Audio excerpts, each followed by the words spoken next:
ದ್ವೈಧೀಕೃತ ಭಾತಿ ಲಲಾಟ ದೇಶೆ. ಬಹಳ ಮಹತ್ವದ್ದು.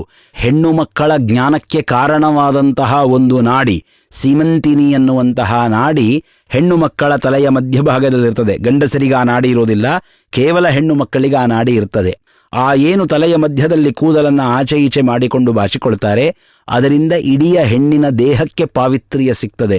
ನಮ್ಮ ದೇಹದ ಕೂದಲು ನಮ್ಮ ಪಾಪದ ಪ್ರತೀಕ, ಆದರೆ ಹೆಣ್ಣು ಮಕ್ಕಳ ದೇಹದ ಕೂದಲು ಹಾಗಲ್ಲ.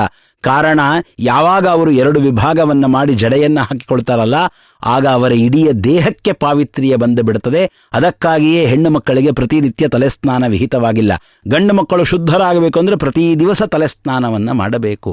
ಆ ಸೀಮಂತಿನಿ ಎನ್ನುವಂತಹ ನಾಡಿ ಶಾಸ್ತ್ರ ತತ್ವಗಳಲ್ಲಿ ನಂಬಿಕೆಯನ್ನು ಹುಟ್ಟಿಸ್ತದೆ, ಶ್ರದ್ಧೆಯನ್ನು ಹುಟ್ಟಿಸ್ತದೆ ಹೆಣ್ಣು ಮಕ್ಕಳಿಗೆ. ಹೀಗಾಗಿ ಶುದ್ಧರಾದಂತಹ ಹೆಣ್ಣು ಮಕ್ಕಳಿಗೆ ಶಾಸ್ತ್ರೋಕ್ತವಾದ ವಿಷಯಗಳಲ್ಲಿ ಶ್ರದ್ಧೆ ಬಹಳ.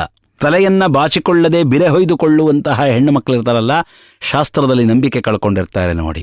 ಅದೇ ಬೈತಲೆಯನ್ನು ತೆಗೆದು ತಲೆಯನ್ನು ಬಾಚಿಕೊಳ್ಳುವ ಹೆಣ್ಣು ಮಕ್ಕಳಿದ್ದಾರಲ್ಲ, ಶಾಸ್ತ್ರಜ್ಞಾನ ಅವರಿಗೆ ಸುಲಭವಾಗಿ ದೊರೀತದೆ. ಎಷ್ಟರ ಮಟ್ಟಿಗೆ ಅಂತಂದರೆ, ಹೆಣ್ಣು ಮಕ್ಕಳು ಗರ್ಭಿಣಿಯಾದಾಗ ಸೀಮಂತ ಅಂತ ಒಂದು ಸಂಸ್ಕಾರವಿದೆ.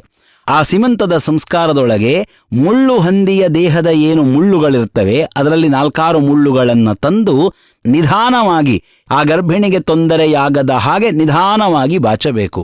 ಆ ಮುಳ್ಳಿನ ಕೊನೆಯ ಸ್ಪರ್ಶದಿಂದ ಹೊಟ್ಟೆಯೊಳಗಿನ ಮಗುವಿನ ಮೇಧಾವೃದ್ಧಿಯಾಗಿ ಬಿಡುತ್ತದೆ. ಅಂತಹ ಅದ್ಭುತವಾದಂತಹ ನಾಡಿ ಸೀಮಂತಿನಿ ಎನ್ನುವಂತಹ ನಾಡಿ ತಲೆಯ ಮಧ್ಯಭಾಗದಲ್ಲಿರ್ತದೆ. ಅದಕ್ಕಾಗಿ ಬೈತಲೆಯನ್ನು ತೆಗಿತಾರೆ. ಈ ಮಾತು ಈ ಪ್ರಸಂಗದಲ್ಲಿ ಯಾಕೆ ಮಹತ್ವವನ್ನು ಪಡಿತದೆ ಅಂದರೆ, ಇಲ್ಲಿಗೆ ಬಂದವರು ವೇಶ್ಯಾಸ್ತ್ರೀಯರು, ತಮ್ಮ ರೂಪದಿಂದಲೇ ಬದುಕುವಂತಹವರು. ಅಂತಹ ಜನ ಸಹಿತ ಈ ಎಲ್ಲ ಶುದ್ಧ ಧರ್ಮಗಳ ಪಾಲನೆಯನ್ನು ಮಾಡ್ತಾ ಇದ್ದರು.